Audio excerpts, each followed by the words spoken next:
In order to get to that new horizon, we have to be willing to lose sight of what's behind us. You know what I mean? You got to reach that new level by moving forward, always forward, never backwards. You can't change what's already been done. The most thing you can do is take advantage of every moment that's right here now in the present, working towards what you're going to see in the future, and building up that confidence every day along the way by acknowledging what you've done thus far, how far you came, how much you've grown, remembering those things, forgetting all of the mess ups. They're going to be there. You're going to mess up still every single day. You're going to mess up, but as long as you don't let that break you, you're moving in the right direction. Beautiful. Absolutely incredible. Such wisdom you have.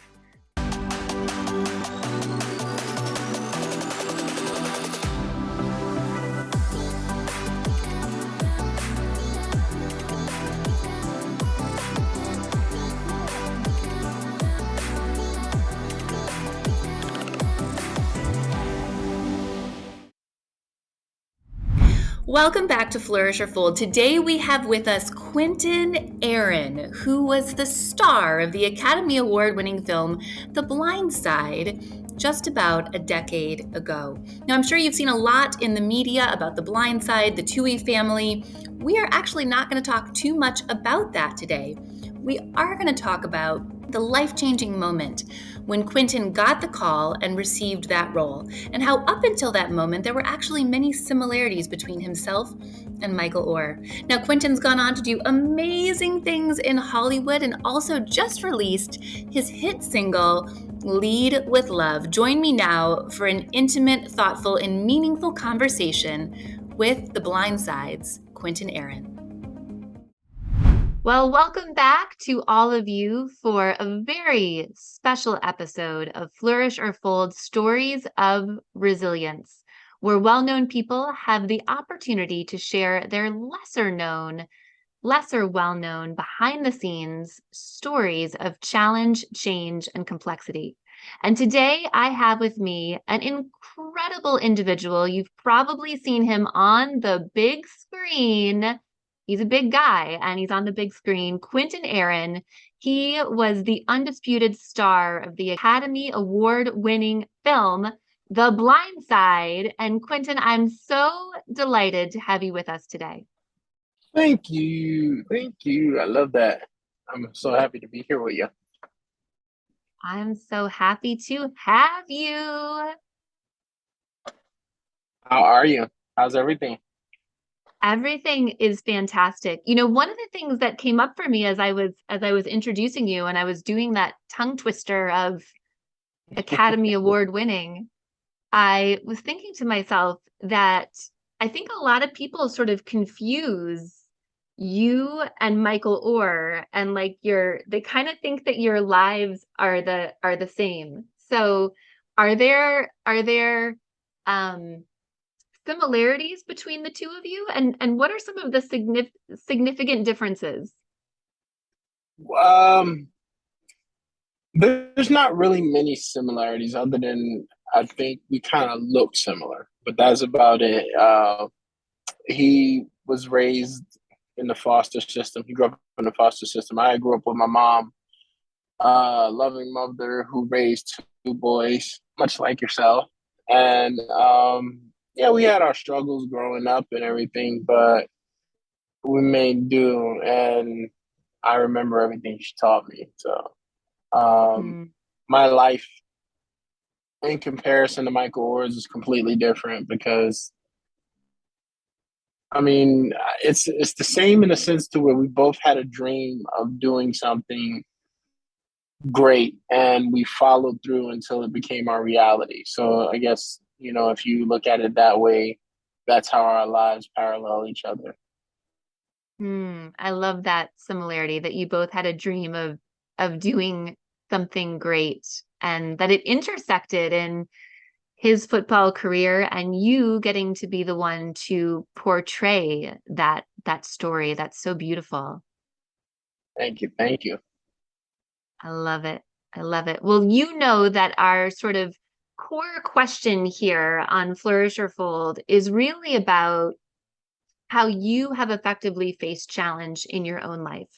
So Yes. often we see someone like Michael Orr out on the football field, we see someone like you up on the big screen, and people think to themselves, I wish I could do that, but I've faced these challenges. And one of the things that we get to do here is really sort of debunk this myth that people who are chasing their dreams, as you talked about, or even realizing their dreams, that they have faced their own significant challenges, oftentimes that we don't have visibility to. And so I'd love to hear from you, Quinton, as you think about your experiences, what has been a significant challenge for you that has really fundamentally formed you into the person that you are today? Well, it's funny you asked that. I was talking to someone recently about challenges we face and just gaining a better understanding today more so than I did in the past on why a lot of these things that are challenging me constantly are happening. And I like to equate it to being in the gym and working out. When you're trying to build a certain physique, it's not easy. It's hard. It's tough. And even in the beginning, it's so challenging that the moment you leave the gym, you're like, oh. Sometimes you can't wait to get to your car and you're like ready to pass out behind the wheel. So you just sit there and park in the parking lot and you can't go nowhere until you gain your composure or whatever. That's how some of life's challenges are. They hit you that hard. And I like to do this thing where I look at what's happening because I understand that everything has a meaning, but I also understand that sometimes we're not going to know the meaning in something right when it happens. But in due time, we will, learn that those things will reveal itself. So I look at my life and I think of what's there that shouldn't be, and I think of what's not there that should be, and how I can apply or remove certain things. And I look at what am I supposed to learn from this? How is it? How am I growing from this and stuff like that?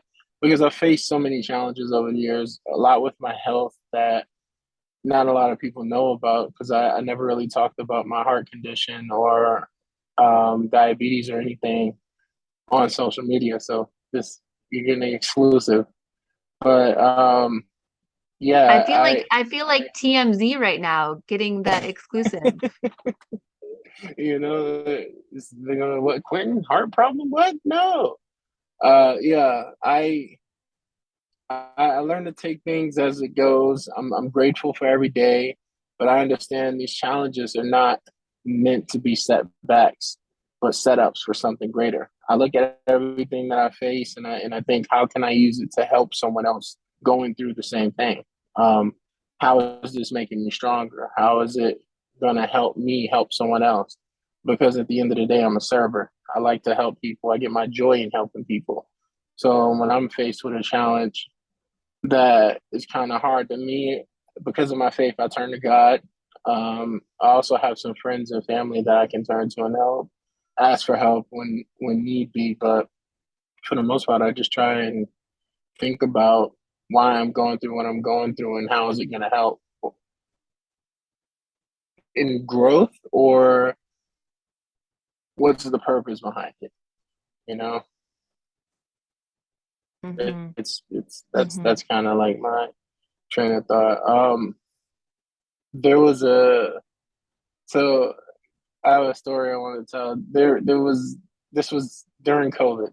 This was probably like March 2020, mid March, and I remember right at the beginning of COVID when everything was happening. Um, I was sitting on the bed at my friend's house in Arizona. Just came back from my best friend's wedding in Napa Valley, and I woke up like 7:30 in the morning. I had a meeting to go to with this guy who wanted to talk to me about doing a book. And I was saying to myself in prayer, I was like, you know what, God, I'm not gonna ask anybody for anything. Um, you know my heart, you know what I need, you know when I need it. I put it all in your hands.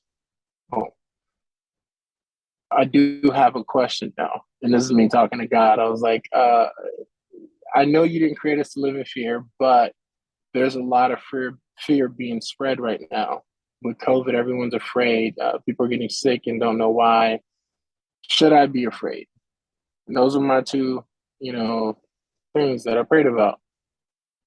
We go to the meeting. Never met this guy before. Dressed nice. We have this cool meeting. The topic of money never came up one bit at all. I didn't have a dime in my pocket at this time. At the end of the meeting, guy stands up, shakes my hand, and puts $300 cash in it. And he goes, God told me to give you this. I teared up. I was like, you know what? You were something else. I'm looking up at you were something else. Like, wow. Like, seriously, I was like, wow, that was crazy.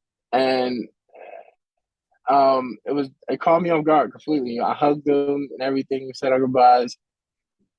Later on that evening, now for those of you that know me, I don't really do natural disasters like that. Tornadoes, hurricanes, it's not my jam. I don't even like thunder and lightning. To be honest, I'm a little punk when it comes to that stuff. So we're at this Mexican restaurant, glass everywhere, trees and flowers outside. About 10 minutes before we get ready to leave, I noticed these bulb lights that were on loops outside just start spinning real fast. The moment I said, why are those lights spinning? The front doors of the restaurant snatches open as if someone pulled them open real fast. And I'm looking at a funnel cloud that looks like a tornado. It's about like 10 feet away from the door and it's spinning. And the rain and everything is going sideways. There's lightning and I freaked out. I grabbed the chair in front of me so tight and I'm like, that's a tornado. And everyone's looking at the front of the door and no one noticed what I'm noticing. And I'm like, that's a tornado. And they're like, no, it doesn't look like one. I'm like, what? The rain's going sideways, bro. It's spinning. What are you talking about? I was like, literally, have you seen Twister? That's a tornado. I was freaking out. I was about to run in the bathroom and scream. And nobody, people are pulling their phones out and they're looking. They're trying to see what they're looking at. And I'm like, what? It's a tornado. And then all of a sudden, I started second guessing myself. I'm like, wait a minute. I think it's a tornado, but no one's freaking out.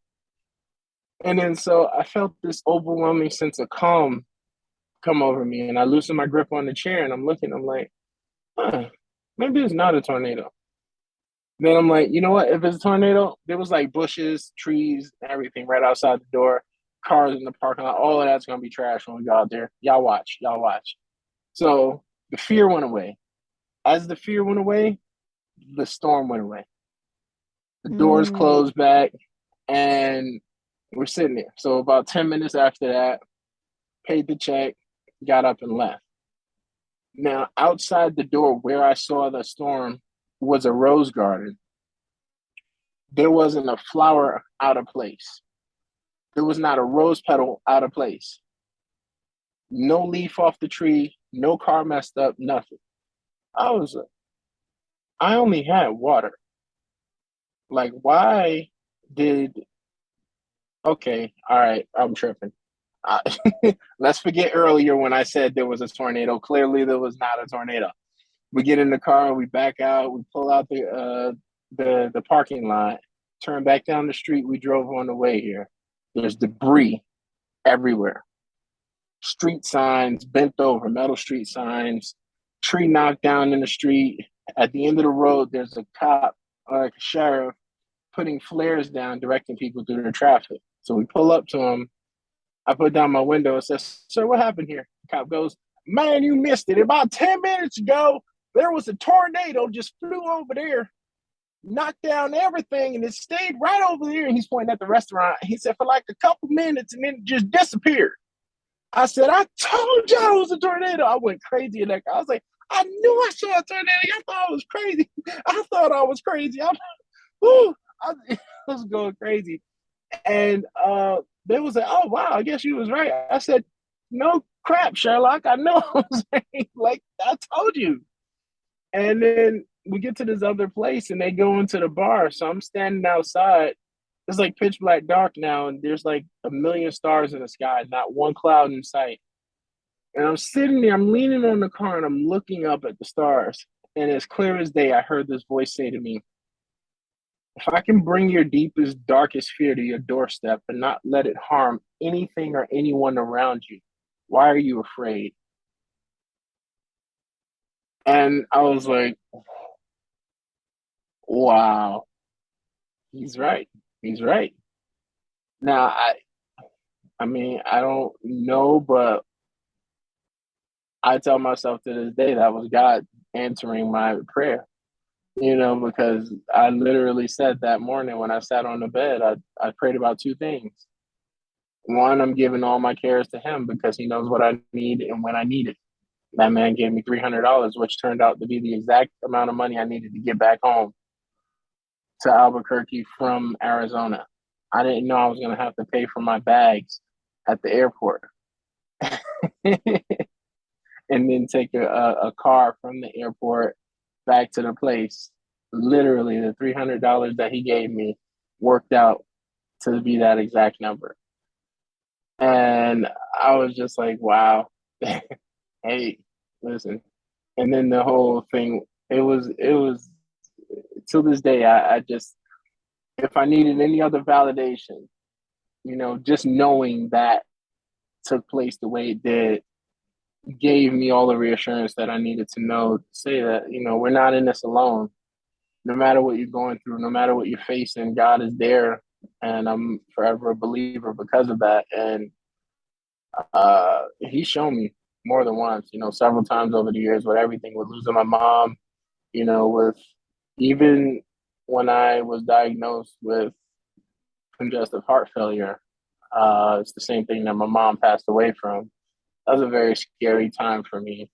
Just getting that diagnosis, I was afraid because I remember prior to, I told my brother that I felt like I was dying. My health was very bad at the time. And the only thing I can remember was how my mom felt because I took care of her towards the end. And so everything she was going through, I was witnessing firsthand because I was there waiting on her hand and foot. I was her nighttime home attendant because during the day I would work and she had a daytime home attendant. So I was her nighttime attendant. And then fast forward to me feeling like she described she felt. So it was very scary having the doctor tell me that I had the same heart condition as her. And that was definitely something I wasn't prepared to hear. But I was able to turn to my faith and kind of just like look at it as a way, look at it in a not so much a positive way, but a reassuring way that I could make change, in spite of me having the same diagnosis didn't mean it needed to be the same prognosis. I don't need to go out the way she did because I know now the things that I didn't when she was still here. And so I decided to make changes. And it took a while. It took a lot of commitment. It took a lot of like brain, like mind psyching and just a bunch of things, facing everything that I was going through outside of that. It took some real dedication on my part, but I was able to lose 170 pounds and get back down to my movie weight, which is cool. And now I feel great. I still have the condition. I still am facing certain challenges with my health, but I feel a ton better than I did a year ago. Put it that way, you know. So. So many incredible stories there. And one of the things that really stood out for me that I wanted to underscore that you said, you weren't prepared to hear that you had the same diagnosis, and yet you were willing to work to ensure that you could create a different prognosis. Hmm. Yeah. You know, there's a song that I love called "The Curse Is Broken," and it's basically about the fact that a lot of times we think that if certain things run in the family, those fates run in the family. Meaning, like, if your relatives died of a heart attack, you're going to die of a heart attack. If your relatives get diabetes, you're going to get diabetes. Your relatives get cancer, you're going to get cancer. Um, I think it's not hereditary. I think it's problematic because I feel like the reason why we develop those same things is because think about when we grow up, we eat what our parents made. Our parents ate what they made. So it's not hereditary in the sense it's we did the same thing, Mm-hmm. but they were older than us, so it got to them quicker than it did us. And then now we're at that age where, you know, uh, it's coming back around, and it's like unless you make the changes to do something different in your life, it's gonna immediately affect your body too. And so that's what I think it is. And so once I started making certain changes in my life that I didn't do when I was growing up, I started getting different results, and my health and everything. So I was like, uh, I wish I knew these things when my mom was still here because she'd still be here. But at the same time, we can't go back and say that because God makes no mistakes. And I'm sure He needed her up there more than she needed to be down here. So that's how I look at it anyway. Mm. I think it takes a lot of courage to receive this diagnosis that you did of congenital heart failure, to have watched your mother suffer with that, and then to be in a moment where you say to yourself, you know what, I'm going to do something different. I'm going to create my own path. I'm going to create a different outcome. I would think it would be so easy to take that as, a sentence in some way, or to think that you're going to be powerless against this diagnosis, but quite the opposite. You've been incredibly courageous and empowered in charting your own course. Yeah, it's throughout my life, the past 13 years, I found myself in this place where I'm remembering everything she taught me and knowing what she left behind as her legacy is me and my brother. So I think it's not only in my best interest, but it's also I want to make the best of my life for me and my brother, the family that I don't have yet, um, but all in honor of my mom and what she left behind.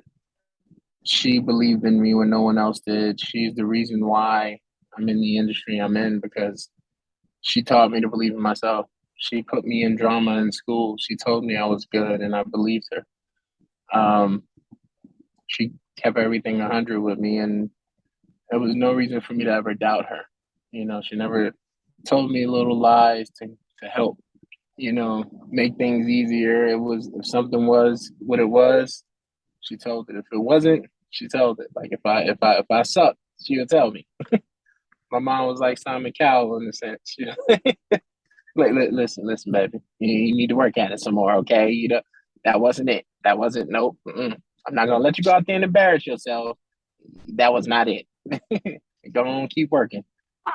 So so she would let me know, and I like that because I was able to use that constructive criticism that she gave me to shape and mold myself into a better version of myself. And a lot of the things that she taught me to build my strength and character along the ways is what I use to talk to kids that I've inspired over the years, being a motivational speaker. So,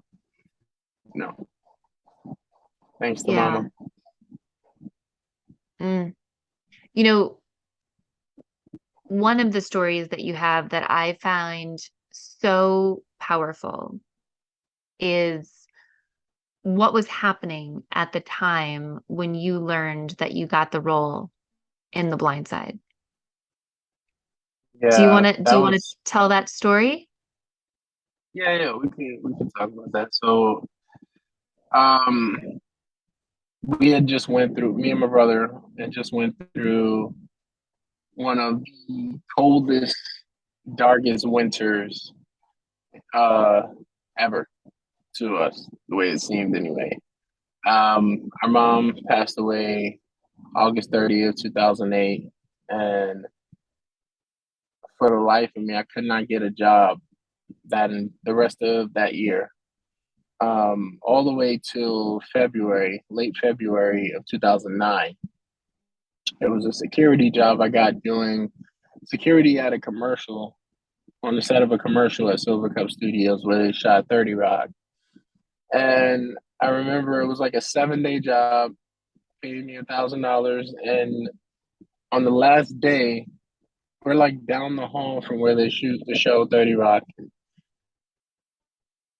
I remember getting a phone call from the sheriff's department, and they told me that my door was going to be padlocked in 72 hours, and whatever was still in the apartment was going to be the owner's property. And so I was like, all right, cool, I get paid today. I hung up the phone. I was like, go home, pack up me and my brother's stuff. We're going to find a cheap motel, try and pay for like a week or two, and figure it out from there. Right after I had that thought process, the phone rings again, and I answer it, and Tina Fey's walking towards me at the time. And I'm like, wait a minute, that's Tina Fey. Oh my goodness, my phone rings. I take it out. I don't even look at the phone. I put it to my ear. And my manager says, Quinton, guess what? And I said, The Blind Side. And she goes, how did you know? And I was like, wait, what? Now, the reason why that's so crazy is because this was late February 2009. My last audition and my last time I heard anything from The Blind Side was December 5th, 2007. So all of 2008, I didn't hear anything about that movie.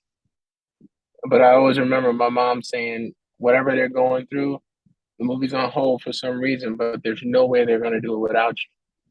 So that stayed with me. And late February, I don't remember the exact date, 2009, my manager calls right after I got an eviction notice and tells me that The Blind Side is underway and they're getting ready to call me because they want to know if I still want to do the part.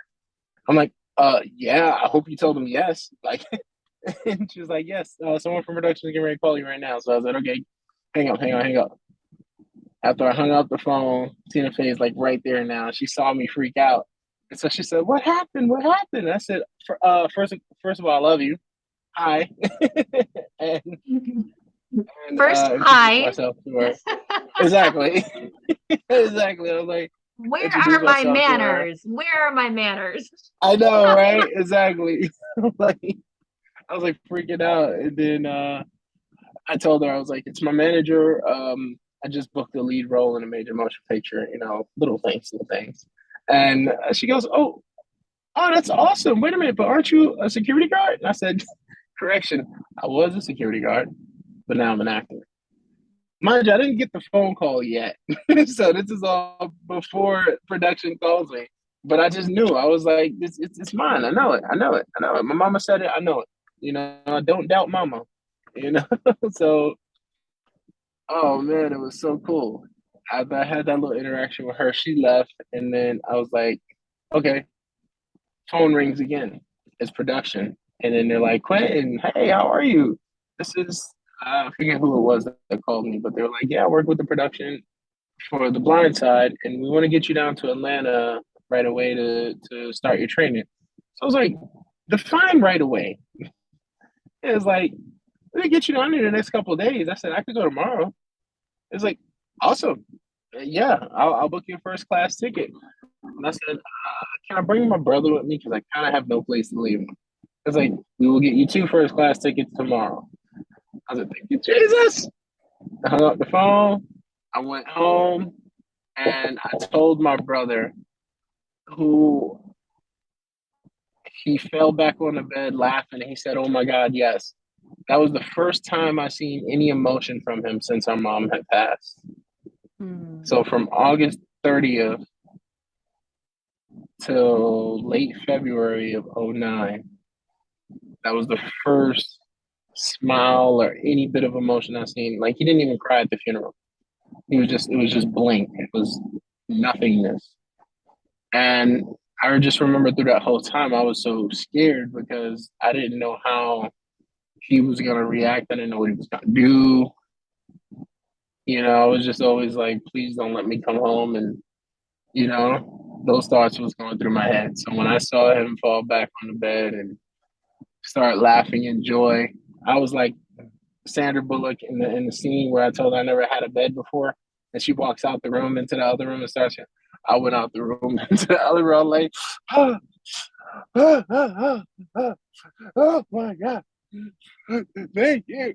And I had the ugly cry going. It was just crazy. It was that was a very emotional moment and another one where God stepped in right in the nick of time and you know changed our lives forever at that moment. Mm. What an incredible story. I mean, just every time I hear it, I'm just blown away. And there's like some new detail that I'm like, oh, so, so incredible. Thank you. So incredible. Mm. Would you say that those were moments that I flourished or folded? I think we get to define that for ourselves. Mm-hmm. I do. I do. I look at them as flourishing moments. Yeah.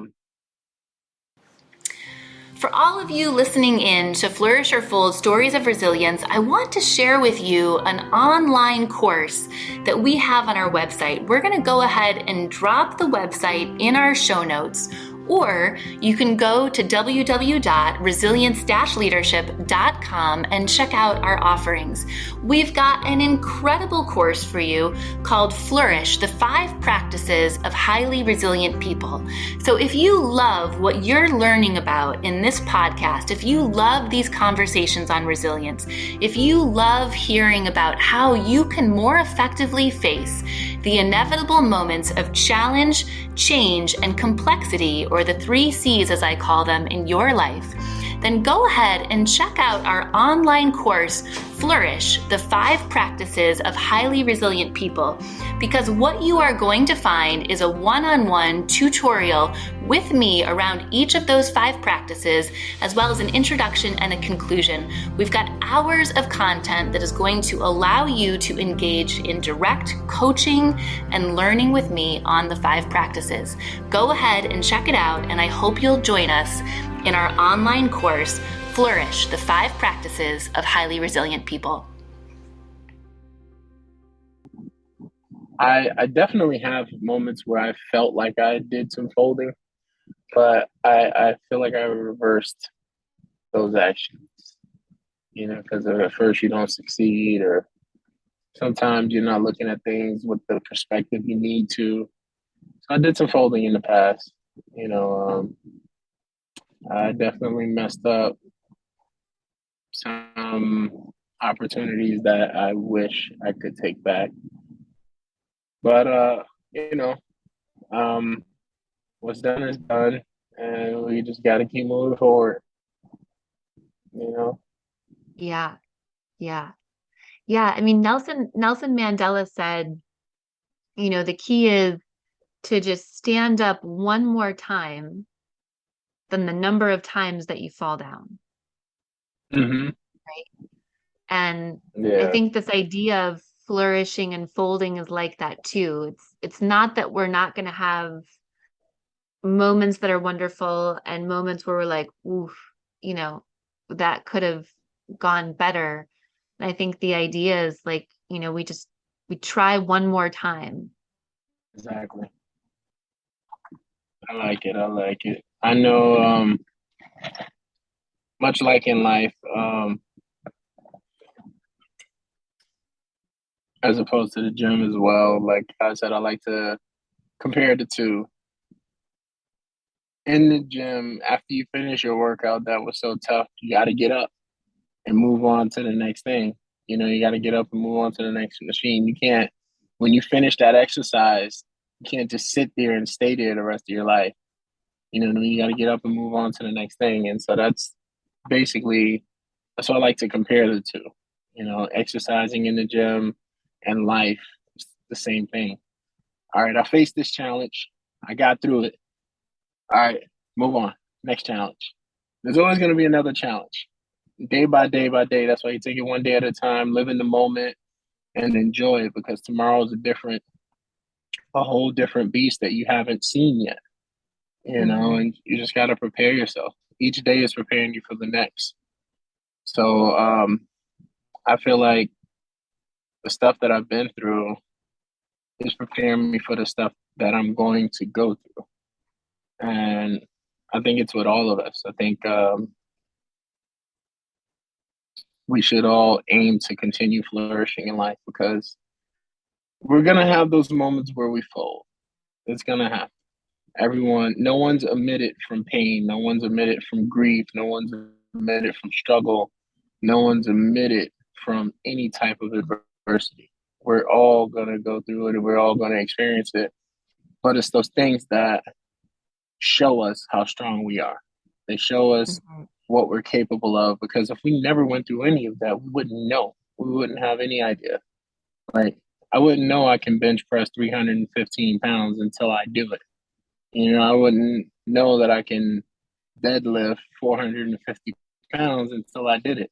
You know, it's like, wow, I didn't know I was that strong. Okay, cool, that's awesome. You know, that's what life is about, figuring out what you got in the tank. But in order to figure that out, you got to go through the challenge that you're facing. You know. So beautifully said.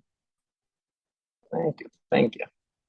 Yeah. Now, the challenge I'm ready for is, Oh, no, you go ahead. Oh no! I know there's more challenges I got coming in the future. It's some that I'm still trying to prepare myself for. So, yeah. What for you, when you think about those future challenges, what are some of the next summits that you see on the horizon for you? The next opportunities that you're climbing toward and working toward, knowing that, you know, challenge is going to be an inevitable part of that path. But what are some of those peak experiences that you're working toward? So, one of my new challenges that I recently started pursuing is music. Music has been my first love. Growing up, I started singing when I was 4. I've been singing all my life, but I never wanted to pursue a career in music, because I didn't want music to become work. I didn't want it to become a job. I always wanted it to stay my passion. And now I'm at the point in my life where I decided to, you know, just say screw it and start doing it. You know, so I've written like 4 songs so far, that I recorded 3 of them, and we're still working on trying to get them finished in between getting studio time and stuff like that. And I haven't recorded my 4th one yet, but I think it's cool because it's challenging in the way that as an artist, you're very vulnerable when you put those moments out for the world to see, because you never know what's going to get thrown back at you. It's going to be criticism, whether it's harsh or nice. You're going to get judgment. You're going to get people telling you either they didn't like it or what, and you have to be able to take it on the chin and just keep doing it and not let it discourage you. So that's the challenge, is can you take what's going to be given after you put out there what you are passionate about? You know what I mean? And I think that's one of the new challenges I'm facing. Um, I'm still working on my own mental health in a sense to where learning how to love myself more and more every day. I battled a lot of depression over the years, and I think that was one of the reasons why I got as big as I did. I was a very depressive eater, and looking back, even though it wasn't healthy, I'm glad that food was my vice as opposed to some of the other things that it could have been. You know, I thank God every day I didn't turn to drugs or alcohol. You know, um, and so that's still a challenge I'm facing. I still have those days where I wake up and I never felt, thank God, I never felt like I didn't want to be here anymore. I never had that feeling of ending it, but it was depression in a sense to where I felt lonely. I felt alone, and I felt like that was never going to change. And I think it was because I had a hard time with trying to accept me as being someone worthy of having the things that I desire. I felt like life was showing me that I didn't deserve those things.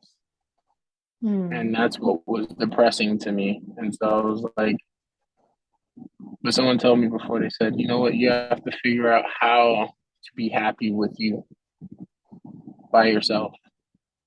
Stop basing your happiness on who's around you or who's with you.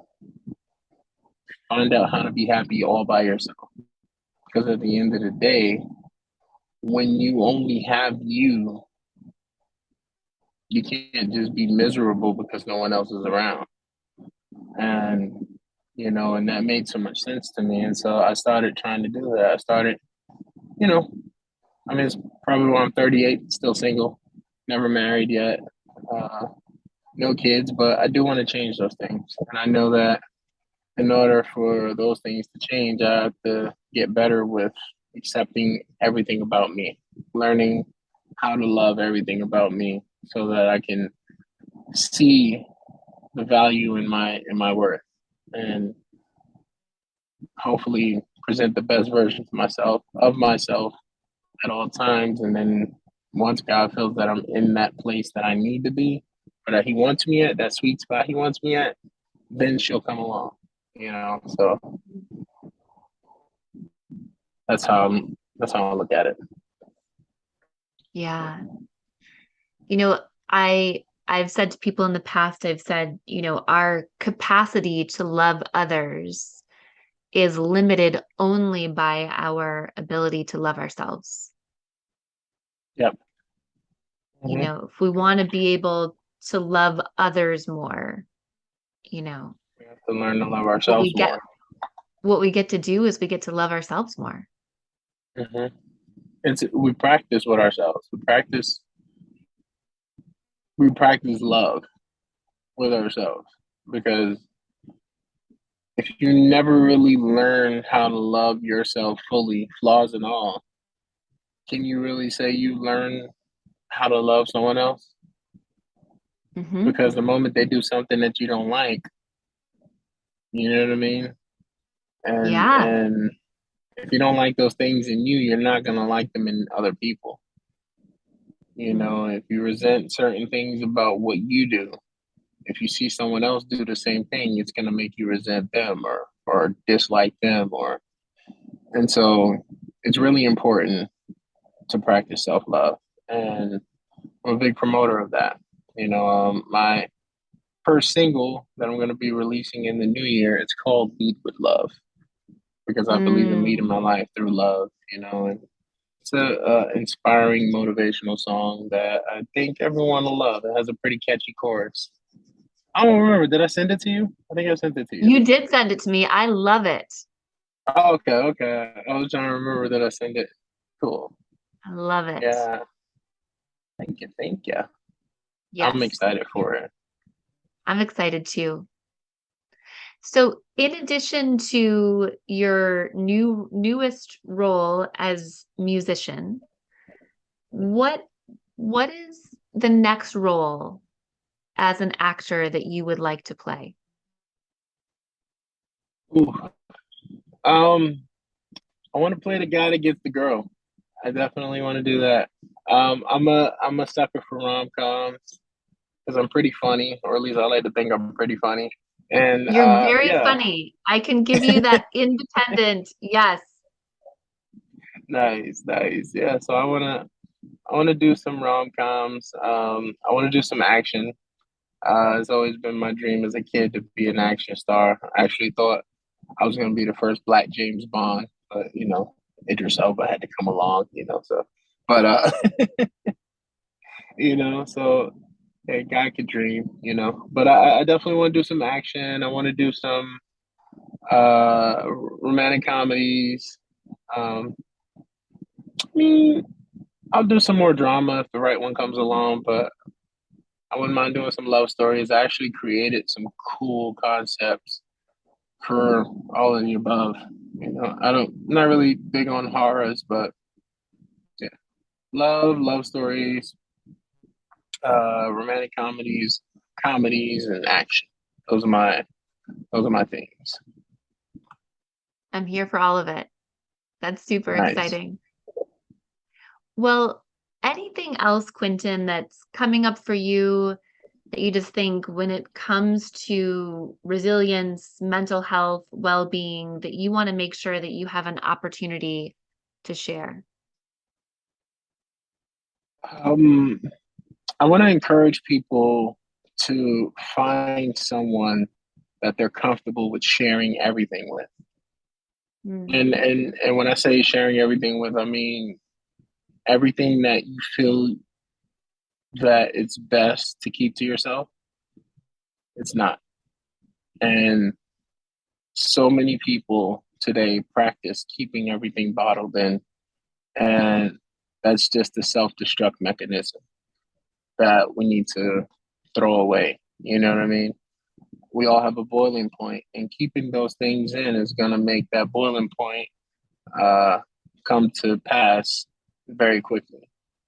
Um, I noticed about myself that I don't have the patience that I used to have when I was younger. I took a lot of stuff when I was younger that I cannot take today. And I don't know if it's because time has worn me down to those things. Like the things that I used to take, I can't take it no more is because I took it for so many years that I've reached my boiling point, and now I'm just like, listen, no more. Enough is enough. I can't. I don't. No, I do not tolerate certain things that I used to. And I think a part of that is also because I've come to realize my worth and my value. mhm, They say once you know your worth, you know what you won't put up with. And when it comes down to it, that's all about practicing self-love. You have to put yourself in a position to where you're looking out for you, because you can't look out for other people if you're damaged mentally mhm, or spiritually or emotionally or physically or whatever.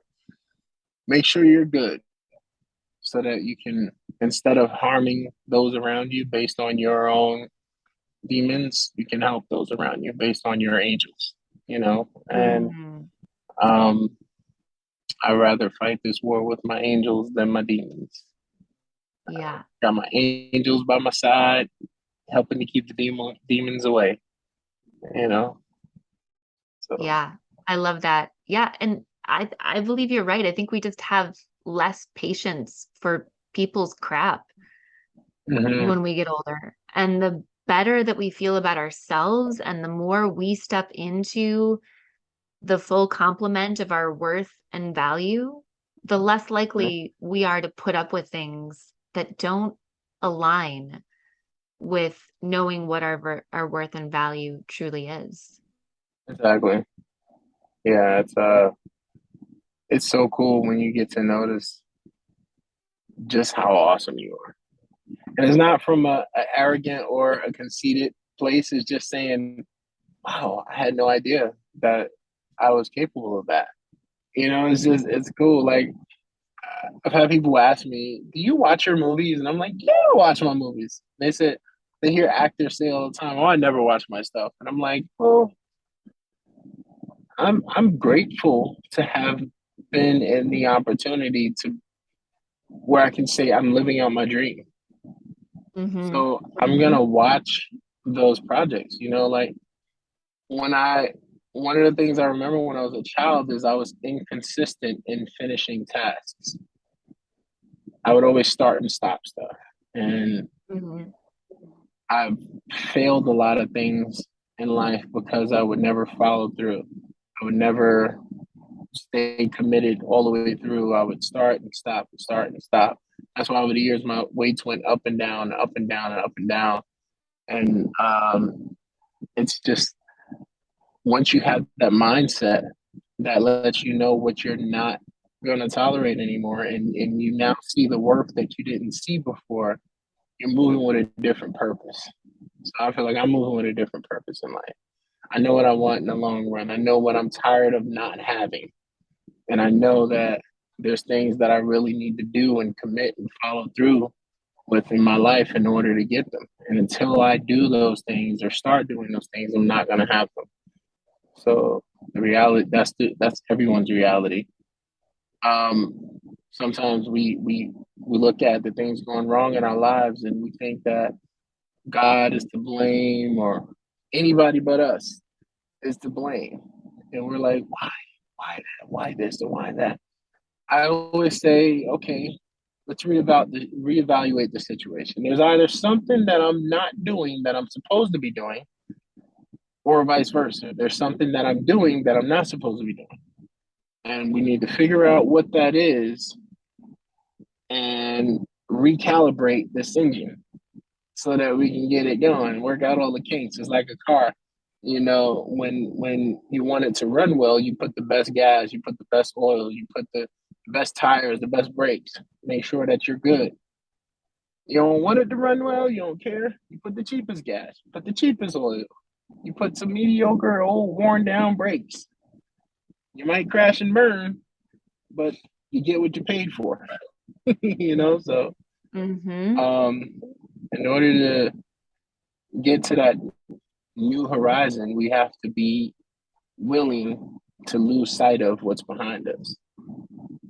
You got to reach that new level by moving forward, always forward, never backwards. You can't change what's already been done. The most thing you can do is take advantage of every moment that's right here now in the present, working towards what you're going to see in the future. And building up that confidence every day along the way by acknowledging what you've done thus far, how far you came, how much you've grown, remembering those things, forgetting all of the mess ups.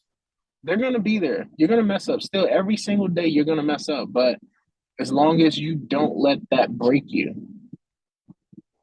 you're moving in the right direction. Mm. Beautiful. Absolutely incredible. Such wisdom you have. Quinton, as we wrap up our time together today, tell folks that are listening where they can find you, how they can learn more about your work and what you're up to. Okay. I am all over social media in a sense that, well, Instagram, I'm official Quinton Aaron. I know I'm not verified yet, but we're working on that. We're working on it. Instagram is they're a tough nut to crack, but we're gonna get them. I'm on TikTok. I am Quinton Aaron. I'm on Twitter at Quinton Aaron. Facebook, I am Quinton Aaron. So I'm on all my channels. I'll post them all so you guys can see and follow and keep in touch with me. Especially when my music comes out next year. I've got some cool songs. I'm also going to be shifting dynamics. So, like, I want all of the songs that I do to have some kind of message that people can take from it. So far, I got Lead with Love. I wrote a love song actually too that is expressing the kind of love that I'm looking for and the kind of love that I bring, and it's actually called Some Kind of Love. So I love that. fingers crossed. Fingers crossed. I'm looking for that some kind of love. Exactly. And then I have a song called Find a New Way that I'm gonna be doing with my brother, who is a rapper as well. So that one's a cool song with a message attached to it that I think people will like, and it's kind of catchy and everything too. So I'm looking to entertain. I'm looking to travel and spread love and positivity to everybody. So stay tuned, follow me, and see what's up next. We are absolutely staying tuned. So excited. And thank you for being here today. You were an amazing guest. You dropped so much wisdom and knowledge from thinking about cultivating our resilience, like that tough workout, all the way through to recognizing that things happen for a reason, even if we don't know the meaning, and to always getting curious about what you can learn from those challenges, and your continued positive outlook about thinking about challenges, not just as a setback, but as you said, a setup for your next success, is really uplifting. Thank you. Yeah. I do some thinking. That's one of my slogans. I do some thinking. Do some thinking. Do some thinking. Exactly. Carry the one. Exactly. Carry the two. Carry the two. Carry the two. I do some thinking. There we go. Until next time, Quinton Aaron, beautiful spending this time with you. Thank you so much. You too. Thank you. Mwah. Awesome. What a conversation. I am just so honored and delighted to have had my friend Quinton Aaron here with us on this podcast. He is absolutely amazing. And I think he is such a testament and a testimony to the fact that we can face challenges over and over. The challenge is never done forming us, and yet continue to do great things in the world. I love how Quinton has faced immense challenges before the blind side. Since then, I'm honored that he trusted us and our Flourish or Fold community to share his health concerns, his congestive heart failure. And what we see from Quinton is he's relentless. He's never giving up. He's reinventing himself. And I'm just so excited about his hit single, Lead with Love. Do go ahead, give us some feedback on this episode. Let us know your experience, how you liked it, what stood out for you, and please do go check out Quinton's new single, Lead with Love. The world is a difficult place right now, and we can all be reminded to live and lead with more compassion, empathy, and love. Until next time, this is Dr. Taryn Marie. For all of you listening in to Flourish or Fold Stories of Resilience, I want to share with you an online course that we have on our website. We're going to go ahead and drop the website in our show notes, or you can go to www.resilience-leadership.com and check out our offerings. We've got an incredible course for you called Flourish, the 5 Practices of Highly Resilient People. So if you love what you're learning about in this podcast, if you love these conversations on resilience, if you love hearing about how you can more effectively face the inevitable moments of challenge, change, and complexity, or the 3 C's as I call them, in your life, then go ahead and check out our online course, Flourish, the 5 Practices of Highly Resilient People, because what you are going to find is a one-on-one tutorial with me around each of those 5 practices, as well as an introduction and a conclusion. We've got hours of content that is going to allow you to engage in direct coaching and learning with me on the 5 practices. Go ahead and check it out, and I hope you'll join us in our online course, Flourish, the 5 Practices of Highly Resilient People.